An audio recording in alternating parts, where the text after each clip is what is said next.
Most thinking Americans now recognize the fact that our country is at war. A war declared against us by the rulers of international communism. It is called a Cold War because armed forces, although used as a threat, are rarely unleashed, and blood is not spilled in the massive battles that we think of as war. The communists realized that they could not survive the destructive force of an all-out conflict, so they adopt the Cold War tactic. Nevertheless, their objective remains the total conquest of all the earth. Among those who have long been aware of this menace is Dr. George S. Benson, president of Harding College and the National Education Program. Dr. Benson has earned national acclaim as a dynamic education crusader for a better understanding of the American way of life. He is now speaking to a group of patriotic Americans on the subject of the war we are in. The second portion being televised concerns communism versus capitalism.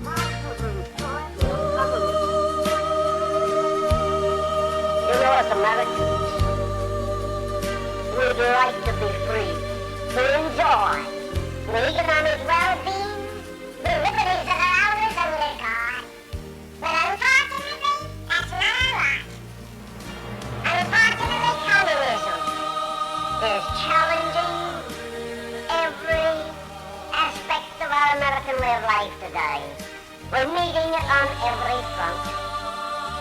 This constitutes the greatest crisis in the history of America. President Kennedy, a few months ago, said this, and I quote, "No hour of any declared war ever presented a greater threat to our security than does a continuous onrush of international communism," end quotes. J. Edgar Hoover, in a speech a few weeks ago at Valley Forge, said international communism constitutes one of our two major threats today. General Eisenhower, toward the close of his second administration, directed the military to help alert the American public to the threat of international communism, the dangers of the fifth column within. The communists themselves make their intentions quite clear. We don't have to guess about what their intentions are. And I believe when we're speaking of the communists today and of their plans, we should speak very factually. We should be careful to document what we say. What I'm saying about the communists tonight and their attitude toward America and their plans here, I'm taking from primary sources. I want to quote from the World Marxist Review. This is an official communist publication. It's a monthly magazine, published in Russian, in Chinese, in German, in English. This English version you may order from Progress Books, 42 Stafford Street, Toronto 3, Ontario, Canada. You may get single issues for 35 cents, $3.55 a year.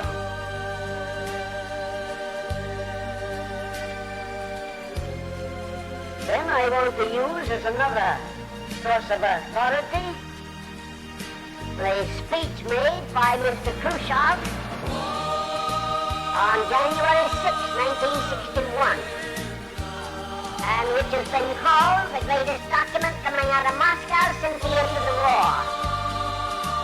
And I want to use the United States in today's world. This book is written by Gus Hall, Executive Secretary of the Communist Party, published February of last year. I would term it a primer for communist action in America.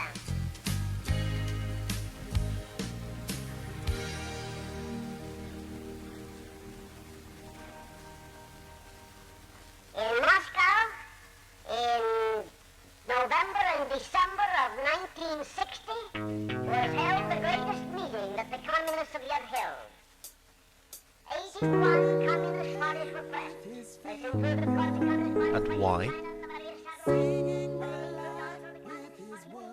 Because there is too much civilization.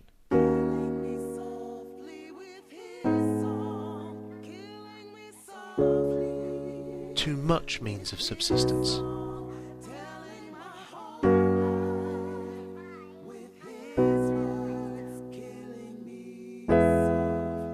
Too much industry.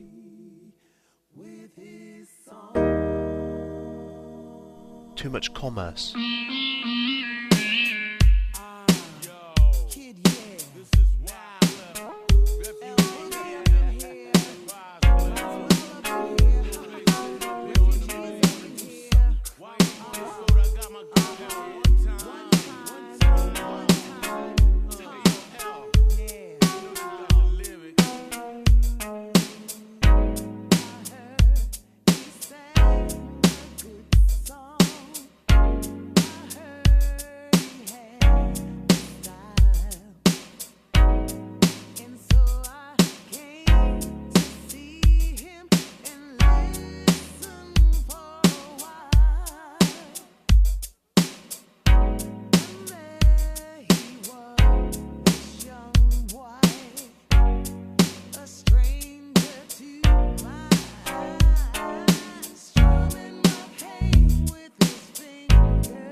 And why?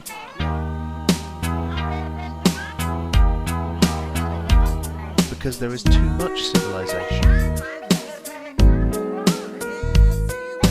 Too much means of subsistence. Too much industry.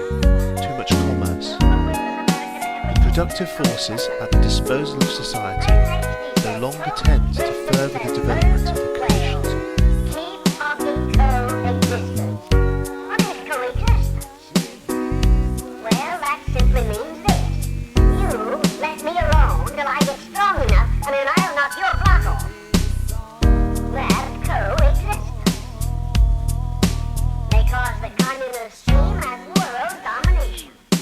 Too much commerce. Too much industry.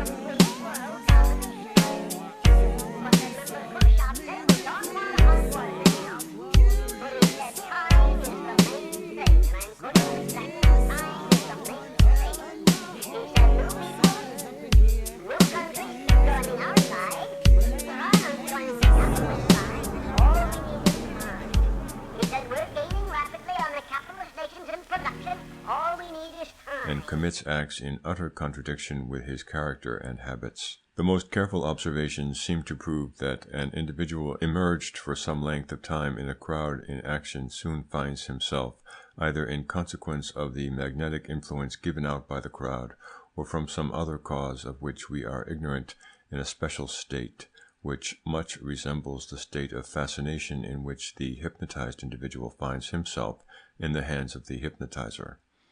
The activity of the brain being paralyzed in the case of the hypnotized subject, the latter becomes the slave of all the unconscious activities of his spinal cord, which the hypnotizer directs at will.